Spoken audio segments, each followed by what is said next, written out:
কাঁঠাল দিয়ে গুড় তৈরি করা যায়? এটা কি সত্যিই সম্ভব? এটা কিভাবে তৈরি করতে হয়? এটার টেস্ট কেমন? এই প্রশ্নটা কি আপনাদের মনেও ঘুরপাক খাচ্ছে? আজকের ভিডিও দেখার পর এই প্রশ্নটা আর ঘুরপাক খাবে না। এই ভিডিওতে সব কিছু ক্লিয়ার করে দেব। বিসমিল্লাহির রহমানির রহিম। আসসালামু আলাইকুম। আশা করি যে যেখানে আছেন আল্লাহ তাআলার অশেষ রহমতে অনেক অনেক ভালো আছেন। আজকে শেয়ার করব কাঁঠালের গুড় তৈরি করার পদ্ধতি। পুরো ভিডিওটার সাথেই থাকবেন, তাহলে অনেক কিছু জানতে পারবেন। প্রথমে আমাদের লাগছে পাকা কাঁঠাল। একদম পাকা মিষ্টি দেখে কাঁঠাল নিয়েছি। অনেক সময় দেখা যায় ঘরে কাঁঠাল আনলে এইরকম একটু নরম কাঁঠালগুলো বাচ্চারা খেতে চায় না, সেটা দিয়ে কিন্তু এই কাঁঠালের গুড় তৈরি করা যাবে ফেলে না দিয়ে। তো আমি এরকমই একটা পাকা কাঁঠাল নিয়েছি। কাঁঠালটা অনেকটা মিষ্টি ছিল। তো প্রথমে কাঁঠালটাকে ভেঙে নিতে হবে। আর অবশ্যই গুড় তৈরি করার ক্ষেত্রে চেষ্টা করবেন পাকা মিষ্টি দেখে কাঁঠাল নিতে, সেক্ষেত্রে গুড়টা ভালো হবে। তো এর আগে কিন্তু আমি পাকা কাঁঠাল দিয়ে বিভিন্ন রেসিপি শেয়ার করেছি। আজকে গুড় তৈরি করা দেখাচ্ছি। আর শুধু আজকে না, এই রেসিপিটা আমি ট্রাই করার চেষ্টা করেছি আরও 2 থেকে 3 দিন। যে কোনো কিছু আপনাদের সাথে শেয়ার করার আগে আমি বাসায় ট্রাই করি, সেটা যখন ভালো হয় তখনই আপনাদের সাথে শেয়ার করি, অথবা খারাপ যদি হয় সেটাও আপনাদের সাথে শেয়ার করি, আপনাদেরকে সতর্ক করে দিই। যাই হোক, আমি এইখানে কাঁঠালটাকে ভেঙে নিয়েছি, এরপর বিচিগুলোকে ছাড়িয়ে নিচ্ছি। কাঁঠালের বীজটাকে ছাড়িয়ে নেওয়ার পর এখানে আমি নিয়েছি পান খাওয়ার চুন। 10 টাকা দিয়ে এরকম একটা চুন কিনতে পাওয়া যায়, তো আপনারা কিনে নিতে পারেন। এই চুনটা অ্যাভেলেবেল হাতের কাছেই থাকে। তো এখান থেকে কিছুটা চুন নিয়ে আমি এই কাঁঠালের মধ্যে দিয়ে খুব ভালো করে মেখে নিচ্ছি। এই যে প্রসেসটা, এটা কিন্তু কোনোভাবেই স্কিপ করা যাবে না। মেখে নেওয়ার পর ঢেকে রেখে দিচ্ছি 1 থেকে 2 ঘন্টা, অথবা এর থেকে বেশিও রাখতে পারেন।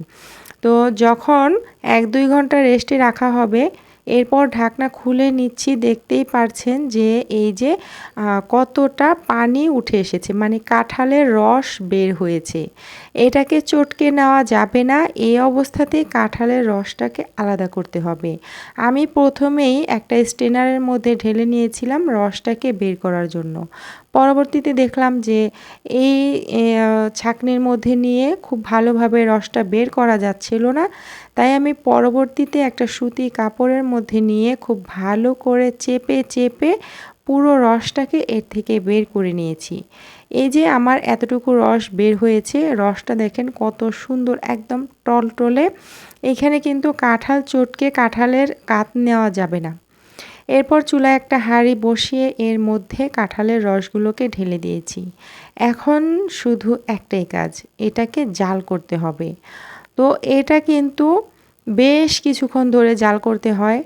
তো এটা যখন কিছুক্ষণ জাল করেছি, এটা ফুটে উঠেছে, সেই পর্যায়ে আমি দেখিয়ে দিচ্ছি যে এটা ফুটে ওঠার পরে মাঝখানে দেখতে পাচ্ছেন একদম টলটলে রস, আর সাইডের দিকে অনেকটা ফেনা ফেনা ভাব উঠে এসেছে।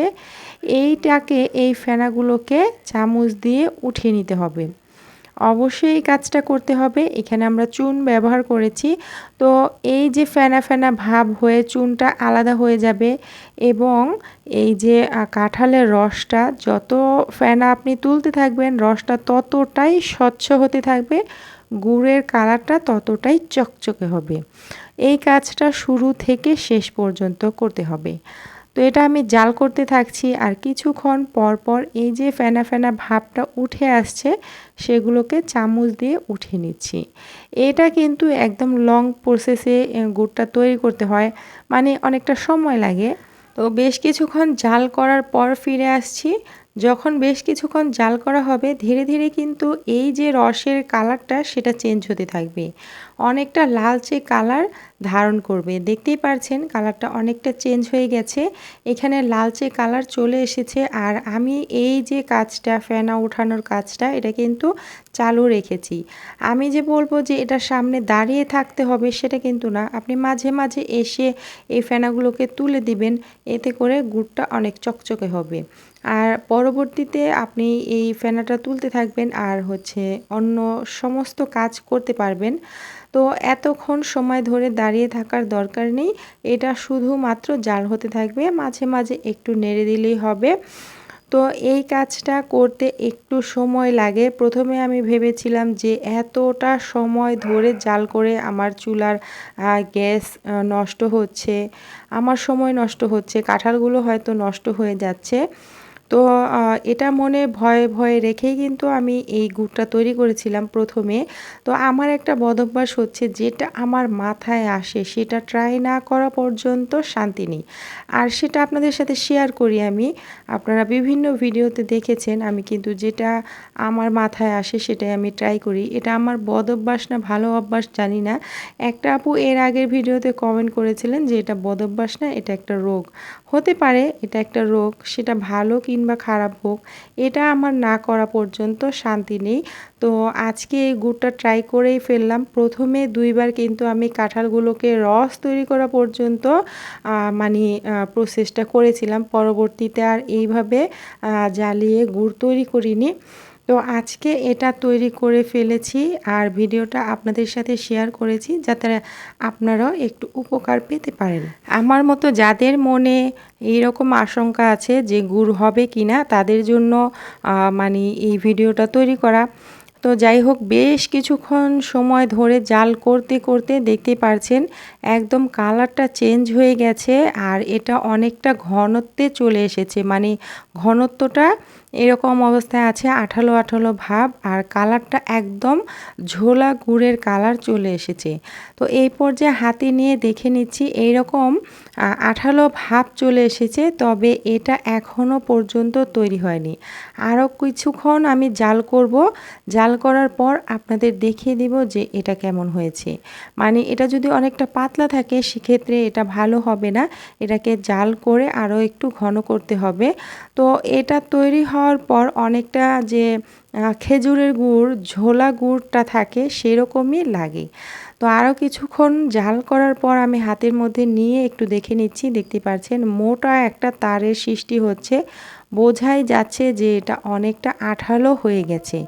এই পর্যায়ে এর থেকে বেশি আমি জাল করব না, সেক্ষেত্রে অনেকটা শক্ত হয়ে যাবে আর হচ্ছে এটা খেতে তিতা লাগতে পারে আমার মনে হয় আর কি। তো আমি এই পর্যায়ে চুলাটাকে অফ করে দিয়েছি। এরপরে আমি চুলা থেকে নামিয়ে নিচ্ছি একটা বাটির মধ্যে। আর এটা দেখতেই পারছেন মাশাআল্লাহ কতটা সুন্দর হয়েছে। তো প্রথমে ভেবেছিলাম যে গুড় হবে কি না, পরবর্তীতে দেখলাম গুড় হয়েছে। তো এটা টেস্ট কেমন হবে সেটাও কিন্তু দেখিয়ে দিব। গুড় হয়েছে কিন্তু এটা টেস্ট কেমন সেটাও আপনাদের খেয়ে বলে দিব যে এটা কেমন হয়েছে। তো এই পর্যায়ে দেখতে পাচ্ছেন একদমই কিন্তু গুড়ের মতোই হয়েছে এটা।